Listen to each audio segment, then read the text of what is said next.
उस बौद्ध धर्म के बाद में पहली बात तो ये है कि बौद्ध धर्म जो है वो भी यहीं का धर्म है, देश का, भारत का ही देश का है। अब उस पर हमें ऐतराज़ क्या है सरकार को या और लोगों को, इस पर ऐतराज़ क्यों? क्योंकि भारतवर्ष का ही महापुरुष थे वो। अब रहा ये कि उसके विचारधाराएं जो हैं उनको हम अपनाने के लिए हम लोग जैसे बौद्ध हैं तो बौद्ध माने ज्ञान के हैं, उनका ज्ञान है वो हमें अच्छा लगा, इसे हमें उसे अपनाने का भाव बढ़ा। अब लोगों के अंदर जाति पाति भेदभाव जो है ये मेरा ख्याल है कूट कूट के भरा हुआ है। ये भारत जाति प्रधान। हाँ जी। अब हम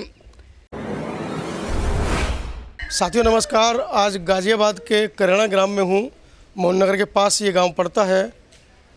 लगभग 3 वर्ष पूर्व ये गांव बड़ी चर्चा में आया जब बाबा साहब के प्रपौत्र राजरत्न अंबेडकर इस गांव में पहुँचे, बुलावे पर पहुँचे और उन्होंने लगभग 231 लोगों को बौद्ध धर्म की दीक्षा कराई। बौद्ध धर्म की दीक्षा करने वाले समाज में हमारे देश का मूल निवासी समाज, जाटव समाज और वाल्मीकि समाज के लोगों ने बढ़ चढ़कर हिस्सा लिया था। जैसे ही वो खबर सोशल मीडिया के माध्यम से देश के दूसरे शहरों में जाती है, गाज़ियाबाद के दूसरे शहरों में जाती है, दिल्ली तक पहुंचती है, तो पूरे देश के अंदर एक बवाल समझ जाता है। जिस रात को धम्म दीक्षा ली गई थी उसके अगले ही दिन बिल्कुल मेरे पीछे श्री वाल्मीकि जी मंदिर है, करेणा गांव के बिल्कुल ये चौपाल पर मैं हूँ। पीछे पवन बौद्ध है उस कार्यक्रम के आयोजक। जैसे ही अगले दिन सूचना मिली कि इस गांव में धम्म दीक्षा का कार्यक्रम किया गया है, आनन फानन में सुबह से शाम तक नेताओं का आना जाना, प्रशासनिक अधिकारियों का आना जाना इस गांव में लगा रहा। सोशल मीडिया पर पवन बौद्ध को बहुत अपशब्द कहे गए, खासकर हमारे ही समाज के लोगों ने ऐसी बातें कहीं जो आरएसएस से संबंध रखते हैं संगठन, उन्होंने दिन रात प्रचार प्रसार किया कि हम इसको रहने नहीं देंगे, हम इसको मार देंगे, ये कर देंगे, दुनिया भर की बातें हुई। वो सब सारी खबरें आप समता आवाज़ टीवी पर और देश के दूसरे बहुजन जो चैनल हैं जो संविधान में आस्था रखते हैं, डॉक्टर अम्बेडकर में आस्था रखते हैं, उन चैनलों पर आपको वीडियो दिख जाएंगी। आज चूँकि 3-3.5 साल उस घटना को हो गए हैं, मैं क्यों पहुँचा हूँ उसका भी एक कारण है। पवन बौद्ध को लगातार जान से मारने की धमकियाँ मिल रही हैं। क्यों? क्योंकि इस बस्ती का जो पानी है, जो लगभग 100-125 परिवार हैं, 700-800 लोगों का ये पूरा परिवार है, जो गांव है, इसका पानी काट दिया गया। आप सोचिए, पीने का पानी दिल्ली एनसीआर जैसे, गाज़ियाबाद जैसे महानगर में काट दिया जाता है। पवन से लेकर चलते हैं, बाकी तमाम साथियों से भी चर्चा करेंगे क्या क्या और मुद्दे हैं जो उस घटना के बाद से इनको मतलब प्रशासनिक जो सुविधाएं हैं, जो जीने का मूल अधिकार है, वो भी छीना जा रहा है। पवन, पहले तो स्वागत है आपका भाई। जी, जय भीम सर। जय भीम। पवन, जो वो घटना घटित हुई थी, बौद्ध धम्म दीक्षा समारोह हुआ था, पहले तो उसके पीछे कारण बताइए कि वो क्या सोचकर आपने करवाया, क्यों करवाया था? देखिए, सभी साथियों को बताना चाहूँगा कि जो बौद्ध धर्म का जो वो है, एक तो सबसे पहले मनीषा बहन वाल्मीकि के साथ जो सबसे बड़ा अन्याय हुआ जी, हाथरस में, उसको देखने के बाद हमारे मन में आया कि हमारी बहन बेटियों के साथ इतना बड़ा अत्याचार हुआ है। देश के वाल्मीकि समाज हाथरस में थे। जी। तो फिर हमें हिंदू में ये रहने का जी, हमारे बाबा साहब, हम बाबा साहब के अनुयायी हैं, उनको पढ़ने के बाद तो हमने अपने घर वापसी के लिए सोचा कि हम अपने घर वापसी, हम क्या फ़ायदा हिंदू इसमें सारी जाति व्यवस्था है, वर्ण व्यवस्था बनी हुई है, हमारी इसमें कोई वैल्यू नहीं है, इस वजह से। और फिर हमारे जो हमें तो ब्लैक लिस्ट में डाल दिया शासन प्रशासन, गाज़ियाबाद के अधिकारियों ने। ना तो यहाँ पे कोई योजना हमें पता लगती जो डीएम द्वारा मिलता है, मुख्यमंत्री आवास वगैरह कुछ भी हो, वो भी मैंने बताया था। पहले भी अजय शंकर पांडे जी डीएम साहब आए थे यहाँ पर, शासन प्रशासन सभी आए थे, तो उन्होंने समस्या सुनी, 1 हफ्ते का समाधान के लिए बोला कि 1 हफ्ते में सारी समस्या समाधान हो जाएंगी। 19 फाइलें मकान बनाने वाली जो 2.5 लाख रुपए के हैं, सभी ने जमा हुई, वो सारी जी हाँ, वो सारी की सारी कैंसिल कर दी। और भी जो योजनाएं उन्होंने हमने बताई थी वो भी फॉर्म में देके वो भी कैंसिल कर दिए। तो इसका मतलब क्या समझे हम? कहीं ना कहीं अनदेखी की जा रही है। जी, आप सीधा आरोप लगा। जी, अनदेखी। चलिए, बाबूजी हैं, बाबूजी जी, उस घटना के बाद जीवन में क्या परिवर्तन आया? सामाजिक जीवन जो आपका था उसमें क्या क्या उपलब्धियां हैं वो बताइए जरा, परिचय के साथ छोड़ दीजिए। देखिए, उस बौद्ध धर्म के बाद में पहली बात तो ये है कि बौद्ध धर्म जो है वो भी यहीं का धर्म है, देश का, भारत का ही देश का है। अब उस पर हमें ऐतराज़ क्या है सरकार को या और लोगों को, इस पर ऐतराज़ क्यों? जी क्योंकि भारतवर्ष का ही महापुरुष थे वो।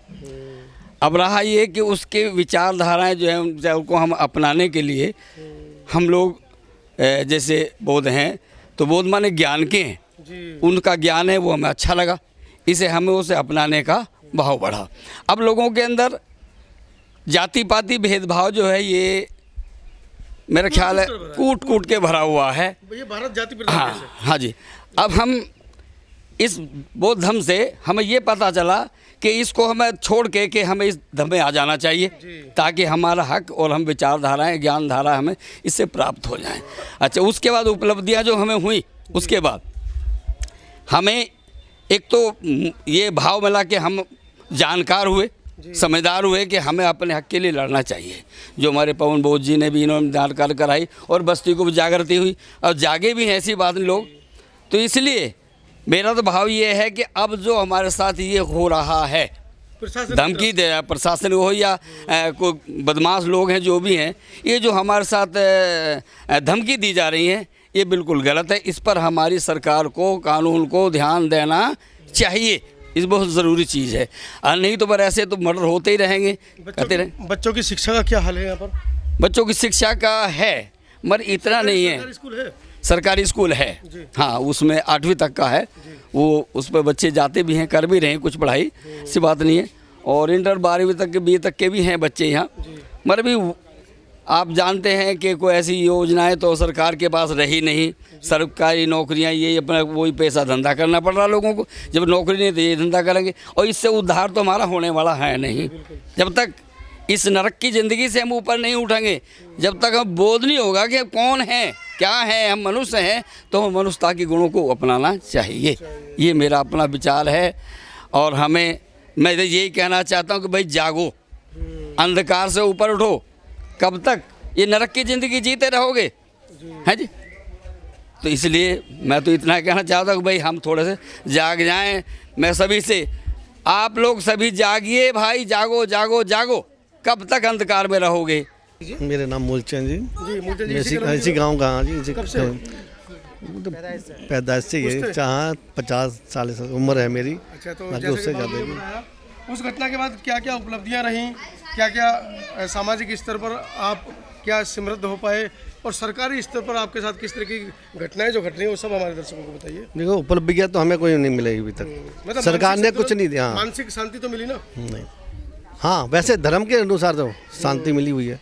बाकी ऐसे सरकार जैसे कोई योजना दे रहे हैं जनता समाज के लिए, ऐसी कोई योजना नहीं हमें मिली नहीं है अभी तक। और जो पुरानी जैसे कि आरोप लगाया जा रहा है कि पानी की लाइन ही काट दी, तो जो हमारी पुरानी जैसे लाइन है पानी, वही काट दिया गया, समझा?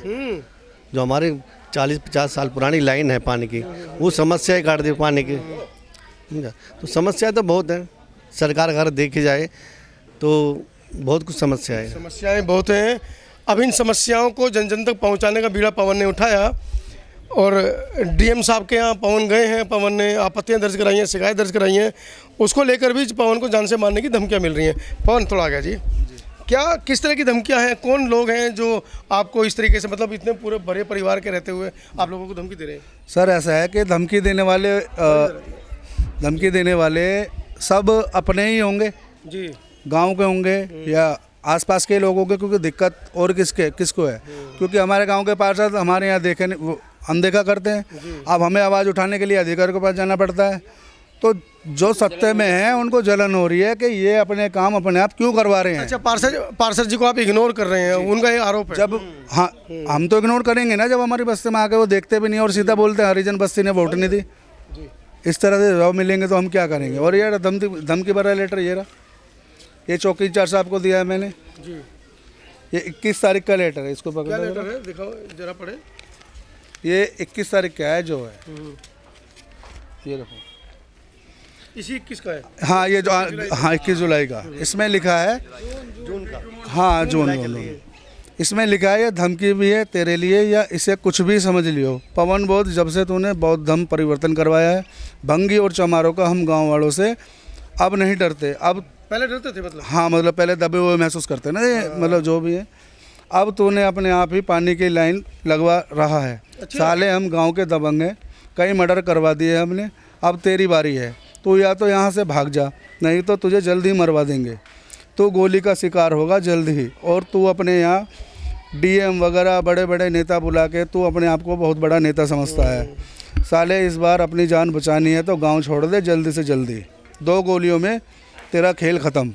सीधी सीधी गोली मारने की और जो परसों जो लेटर मिला, कल जो लेटर मिला रात को 8:30 बजे करीब मोहन नगर, उसमें मुझे 36 घंटे का वो दिया गया है, 36 घंटे का वो लेटर चौकी में है। वो लेटर जान से मार देंगे। या तो तू 36 घंटे से पहले निकल जा, नहीं तो 36 घंटे के बाद तेरा काम खत्म। प्रशासन की तरफ से क्या आश्वासन मिला है? हमने चौकी इंचार्ज को भी वो कराया है और मोहन नगर चौकी प्रभारी जी के यहाँ गए, उन्होंने वो लड़का बुलाया, हम पकड़ के लेके गए थे, फिर इंडियन एयरफोर्स वालों ने उनको छोड़ दिया। तो फिर हम सारे उसको चौकी लेके गए तो वो बोलने लगे, चौकी इंचार्ज साहब उसको बुलाया कि क्या मैटर है। मैंने कहा सर ऐसे बात है, 3 बार धमकियाँ मिल गई मुझे, ये तीसरी बार मैंने इसको देख लिया, ये लेटर मेरे मुंह पे फेंक के जा रहा है। मैंने उसको रोकने की कोशिश करी, ये भाग गया। उसने पहले भी वाल्मीकि समाज के लड़के का मर्डर करा था जी, राजीव कॉलोनी में। वो पहले भी जेल जाके, एक तो अभी अंदर ही है, ये बेल पे बाहर है। अच्छा। और ये प्रशासन की नज़रों में ये हल्की बात लग रही है। 36 घंटे का टाइम भी और मर्डर ही आदमी धमकी दे रहा है। पहले सुरजीत गिरी पार्षद राजीव कॉलोनी के थे, उन्होंने उसके साथ भी बदतमीजी करी, वहाँ बड़ी पंचायत होती, उसको भी तमंचा लेके घर में धमकी दी थी, वो CCTV कैमरे में आए थे। और अब ये मुझे धमकियाँ दे रहे हैं, तो प्रशासन इसको इग्नोर कर रहा है। तो ये बुद्ध का देश भारत है, जहाँ पर बुद्ध के अनुयायी किस व्यवस्था में जी रहे हैं आप देख सकते हैं। आपका क्या कहना है इस पूरी बातचीत के बारे में? क्या पवन अपनी जगह पर सही है, और अगर पवन सही है तो इनके साथ प्रशासन गलत क्यों होने दे रहा है? ये सवाल मैं अब तक छोड़ता हूँ। वीडियो को ज़्यादा से ज़्यादा लाइक करें, शेयर करें, और हाँ, जाते जाते कमेंट में ये ज़रूर बताएं कि आप वीडियो को किस शहर से देख रहे हैं। धन्यवाद।